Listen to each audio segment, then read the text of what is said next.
Jadi pasang behel dengan fasilitas VR. Ini yang di behel gusinya atau giginya?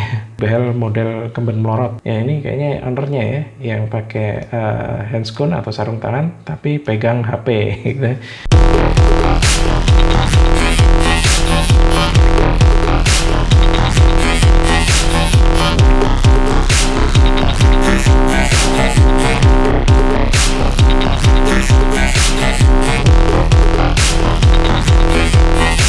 Hai, ketemu lagi di channel YouTube-nya Kortugi, Broadcaster of Daily Awareness. Mohon maaf, beberapa hari terakhir Mindop tidak posting video karena kesibukan dan aktivitas yang lain. Pastinya kita akan kembali lagi ketemu kamu secepatnya dan sesering mungkin agar kita semua selalu diingatkan untuk selalu waspada setiap harinya. Hari ini kita akan membahas satu akun, yaitu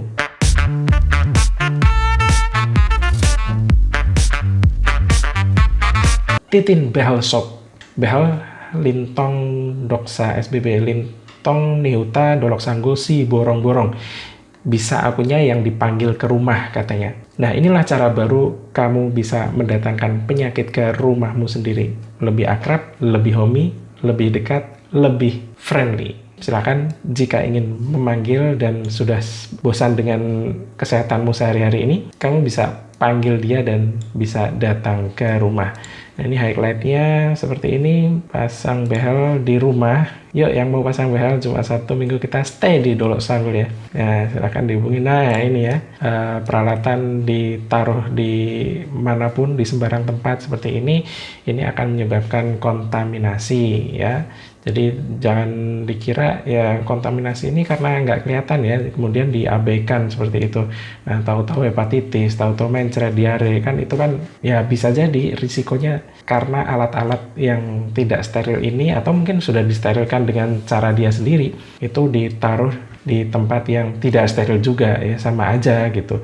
Jadi infeksi dari orang yang satu ke orang yang lain, atau dari dirinya ke pasiennya, atau sebaliknya, itu sangat mungkin terjadi tuh kayak gitu ya. Di sembarang tempat dia bisa berbaring, ya langsung dilakukan di situ. Nah, di rumah, di kos-kosan, nah ini behel wireless nggak ada wear-nya gitu. Nah nih, ini kayaknya perkakasnya ya yang bisa dibawa ke sana kemari kayak gitu, dan light cure, kemudian beberapa alat dan bahan, ini lem ya, sejajar dengan kepala, sejajar dengan kaki ya, dengkul ya, karena memang modal dengkul. Nah ini di bawah ya, di kasur homey banget. Nah ini dilewatin, dia nak tirikan nih giginya, nggak dikasih behel tuh ya, tinggal gelar karpet, kasih bantal, jadilah di situ tempat perawatan gigi. Ini tas yang sama, dompet yang sama, tisu yang sama, dan ini anak SMP ya. Anak SMP itu seharusnya sih masih, ini SMP bener gak sih? Warna-warna kayak gini nih, sebenarnya kan masih otoritas orang tua gitu ya. Jadi segala tindakan itu harus seizin orang tuanya, kecuali kalau memang orang tuanya udah mengizinkan gitu, yang artinya orang tuanya juga kurang wawasan juga gitu, atau mungkin di luar izin orang tua, ya artinya pengawasan orang tua juga dipertanyakan gitu kan. Nah kayak gini ya suasananya. Satu-satunya pengaman adalah helm nih. Nah ini full musik mungkin ya, ada salonnya di situ. Pada dasarnya sama semua ya, ini dengan dipanggil, oh ini satu tempat tapi beda-beda nih orangnya. Oke, kita langsung ke postingan. Nah, kayak gini nih. Kita lihat di sini, ini sela-sela gigi masih kotor banget ya. Ada kuning-kuning, ada karang gigi, kayak gitu. Nah, ini pakai VR ya. Jadi pasang behel dengan fasilitas VR, invisible VR ya. Ini lagi di Edsa ya. Nah, di sini meskipun pakai masker ya, tapi kalau perawatan gigi itu mau nggak mau memang harus lepas masker gitu ya. Jadi perawatan gigi ini adalah salah satu perawatan yang tidak memungkinkan si pasien ini tetap pakai masker gitu ya. Artinya protokol kesehatan di sini harus sangat diperhatikan, karena satu sisi si pasien tidak mungkin pakai masker atau pasti harus lepas masker, dan si operatornya ini yang akan kita pertanyakan bagaimana dia akan menjaga atau menjalankan protokol kesehatan di tengah pandemi seperti ini. Nah ini mungkin pakai VR juga. VR-nya langsung ke tangan gitu. Oke, ini behel yang ini yang dibehel gusinya atau giginya. Mepet banget ke gusi. Nah, posisi behel seperti ini biasanya bikin praktis ya untuk tukang salon ya, karena tidak akan kegigit sama gigi atas. Jadi si pelanggan juga nggak sering-sering komplain bracket yang bawah kena gigitan yang atas, kemudian lepas, kemudian harus dipasang lagi kayak gitu. Untuk mengurangi komplain itu, maka si tukang salon menempatkannya di bawah seperti ini ya, sangat ke bawah kayak gini. Jadi terhindar dari kontak gigi atas ke bracket yang bawah gitu. Jadi untuk mengurangi risiko lepas. Nah, padahal yang seperti ini nih, nah ini kan kalau udah kena gusi kayak gini, gusinya pasti akan meradang ya, karena kotoran sulit sekali dibersihkan di sini. Ini behel model kemben melorot ya. Jadi dia dipasang sangat ke bawah, dan dari sisi pergerakan sendiri pasti akan berpengaruh kayak gitu. Jadi di mana dia menempatkan bracket, maka titik dorongan atau titik tarikan akan berubah juga gitu. Jadi jangan dikira posisi ini ya sama aja kayak gitu. Beda ya, karena ini titik dari tenaganya itu juga beda gitu. Antara yang ditaruh di tengah atau di ujung gigi. Disitulah perlu pengetahuan di mana harus meletakkan bracketnya gitu. Nah, ini sepertinya memang jadi ciri khas ya, bahwa bracketnya ini selalu dipasang, bracket yang bawah selalu dipasang sangat rendah kayak gitu. Nah, ini kayaknya ada yang lepas nih, miring-miring. Atau emang masangnya miring ya, kayak otaknya. Otak miring itu karena kebanyakan tidur miring nih. Tapi untuk orang-orang yang ukuran otaknya tidak penuh di kepalanya, jadi pas tidur miring dia otaknya ikut miring gitu. Ya kalau kepalanya otaknya penuh sih tidur miring nggak masalah gitu. Ini jadi ciri khas kayaknya ya. Jadi dia selalu memasang bracket rang bawah ini mepet gusi gitu. Nah, ini lagi dietsa, kita nggak tahu etsanya didiamkan seberapa lama, yang jelas habis dietsa kemudian direkam gitu. Waktu tidak diperhatikan gitu. Behelan yuk. Nah, ada poster kayak gini, behelan yuk. Nah, ini kalau kita kaji ya, bahwa fungsi behel itu sendiri, kemudian ada tulisan behel yuk gitu. Itu kan ajakan ya. Atau tanda tanya, behelan yuk, nggak konsisten. Yuknya ajakan tapi tandanya tanda tanya gitu. Jadi gini, ironisnya adalah bahwa behel ini sebagai alat medis dengan ajakan seperti ini, ya artinya dia ngajak untuk memakai alat medis gitu. Jadi kalau kita analogikan, ini sama konyolnya dengan ajakan pasang kateter yuk, pasang ring jantung yuk, kemudian pasang infus yuk.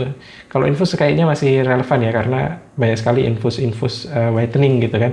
Jadi ajakan itu masih relevan gitu.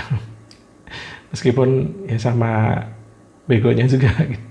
Nah, behelan yuk ini kita tunggu aja konsistensinya ya, bahwa kalau ngajak pasang alat medis ya, kapan kamu akan ngajak orang lain untuk pasang kateter gitu. Kateteran yuk. Nah, kayak gini ya, kita lihat nih perkakasnya, ada lem, ada tang ya, ini tang potong kawat ya, tang potong kawat, tapi tangnya adalah tang yang tidak lazim masuk ke mulut ya. Ini tang perkakas atau tang pertukangan kayak gini. Orang-orang ini ya harus kritis juga ya dengan seperti ini ya, bahwa kalau alatnya tidak lazim dimasukkan ke dalam mulut ya jangan mau gitu. Kayak gini ya, dengan ciri khas yang sama, bracketnya dipasang mepet sekali dengan gusi yang bawah gitu. Nah, ini ada yang dianaktirikan juga, nggak dilewatin kawat gitu. Dipasang behel, dipasang karet tapi nggak dilewatin kawat gitu. Oke, ya kan?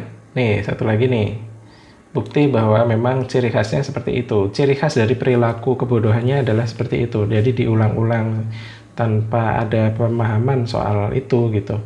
Dipasangnya mepet sekali dengan yang bawah. Sekali lagi, agar tidak kegigit yang atas, agar tidak lepas-lepas, agar tidak komplain ya. Dia pasti juga capek juga menerima komplain kalau aduh lepas nih gara-gara bracketnya kegigit yang atas. Nah, kayak gini ya, pasang warna-warni. Kayaknya ini udah ketarik ya. Ini kayak gigi ini udah ketarik nih. Ini juga ketarik nih.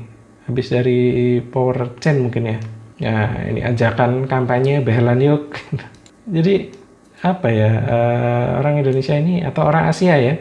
Jadi nggak hanya di Indonesia aja, bahwa behel ini bukan lagi sebagai alat yang untuk memperbaiki maloklusi atau gigitan yang tidak harmonis kayak gitu, tapi untuk memperbaiki hubungan sosial yang tidak harmonis gitu. Tidak harmonisnya seperti apa ya? Kamu nggak behelan, kamu bukan kelas gue gitu. Kamu nggak behelan, kamu dianggap orang miskin, bukan kelompok kita gitu ya. Nah, ini mal sosial gitu, bukan mal oklusi lagi. Maka kampanye-kampanye kayak gini ya, behelan yuk gitu ya. Ini adalah ajakan untuk memakai alat medis. Alat medis ini dipakai untuk memperbaiki ketidaknormalan gitu ya. Ya artinya kalau pakai alat medis ini, artinya ada sesuatu yang tidak normal di tubuh mereka gitu. Nah harusnya malu dong kalau pakai alat yang notabene adalah untuk memperbaiki kecacatan ini ketika dilihat orang lain atau kelihatan orang lain. Harusnya malu karena itu menunjukkan bahwa dia tidak normal gitu dengan memakai alat yang untuk memperbaiki kecacatan. Nah itulah yang terjadi di luar negeri ya, yang negara yang udah lebih maju wawasannya, itu pakai behel itu justru menjadi satu aib gitu ya. Makanya di perkembangan berikutnya behel itu dibikin lebih kecil atau dibikin di lingual gitu, jadi di gigi tapi sebelah dalam biar nggak kelihatan, atau dibikin seperti liner gitu, transparan liner. Itu juga kompetensi dokter gigi spesialis orto gitu, dan itu nggak kelihatan gitu. Jadi kalau misalkan kita tampil di depan orang atau tampil mungkin dia sebagai public figure, kemudian dia selama proses syuting film kayak gitu, itu dia tidak terganggu dengan penampilan behelnya kayak gitu. Itulah yang terjadi di negara yang wawasannya sudah maju. Lagi-lagi ya, bracket rahang bawah dipasang sangat dekat dengan gusi. Nah, ini apa nih? Ini antara sisa akar atau gigi yang belum tumbuh sempurna nih. Dan ini ada karies mungkin ya, kecoklatan seperti ini. Dan ini apa nih, sisa akar atau sariawan. Nah kita nggak tahu nih, kurang jelas ya gambarnya ya. Yang jelas di sini ada gigi yang masih separuh, ini gigi yang belum muncul, atau mungkin ini anak-anak ya. Behel model MLTR ya, melotrok. Nah ini kan masih bocah kayaknya ya. Ini pasang sedemikian rupa ya. Ya ini yang dibehelin giginya atau gusinya. Gusinya biar nggak monyong kali. Tapi justru sebaliknya, kalau gusinya ditempelin bracket kayak gitu ya monyong juga gitu. Akhirnya bengkak ya. Akhirnya gondrong-gondrong gusinya. Ini ada gigi yang nggak tumbuh. Nah seperti ini ya. Nah beberapa ada yang menanyakan pasang behel atas aja bisa nggak sih gitu. Pasang behel atas aja itu risiko relapse atau kembali ke posisi semula itu besar, karena dia akan balik lagi mengikuti gigi yang rahang bawah yang dia tidak diatur susunannya kayak gitu. Karena kan awalnya sebelum dia pakai behel ya, ini gigi ini sebenarnya kan sudah klop ya satu sama lain ya, antara rahang atas dan rahang bawah gitu. Nah ketika yang dirapikan yang atas aja, rahang bawahnya masih tetap seperti ini, ya nanti setelah behelnya dilepas, dia akan ngikutin posisi rahang bawah juga gitu, mencari kesesuaian seperti kondisi di awal. Jadi pasang behel itu seharusnya merapikan rahang atas dan sekaligus rahang bawah dalam posisi yang sama-sama normal kayak gitu.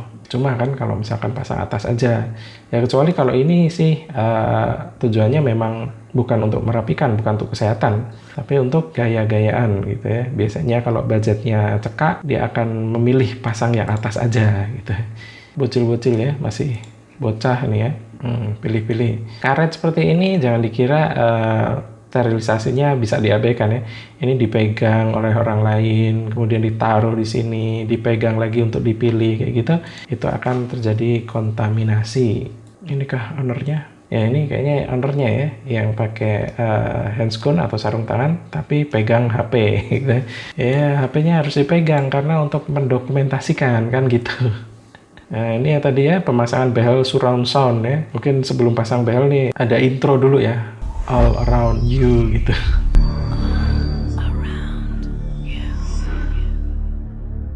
Ini yang anak SMP tadi, SMP kan ya. Nah, ini ternyata dia pakai Enscon cuman sebelah tangan aja. Jadi satu tangan aja, yang kanan aja. Tapi yang kiri, ya ini kan pegang tisu, dan ini alatnya juga ke tisunya juga gitu ya. Sama-sama aja gitu. Ini ditinggal selfie, ini ya masih kayak gini. Nah, dia pakai Enscon tapi masih pegang HP. HP nggak boleh ketinggalan karena harus mendokumentasikan, karena harus memportofoliokan untuk konten Instagram jualannya gitu, ya kan? Nah, oke, udah selesai karena tadi hanya 134 postingan ya, tidak banyak. Apa yang kita dapat hari ini adalah bahwa posisi pemasangan bracket ini bukan posisi yang suka-suka atau diambil yang enaknya aja. Jadi ketika kita anggap enaknya adalah yang mepet gusi karena biar nggak kegigit, itu justru akan mengubah cara behel itu menggerakkan gigi. Dan itu harus memiliki pengetahuan soal bagaimana cara meletakkan behel itu di posisi yang mana, ukurannya seberapa. Karena bergeser sekian mili aja, itu arah geraknya juga akan berubah. Oke, itu dulu dari Mindok. Semoga kita bisa ketemu setiap hari. Terima kasih sudah menyaksikan. Jangan lupa subscribe dan bye.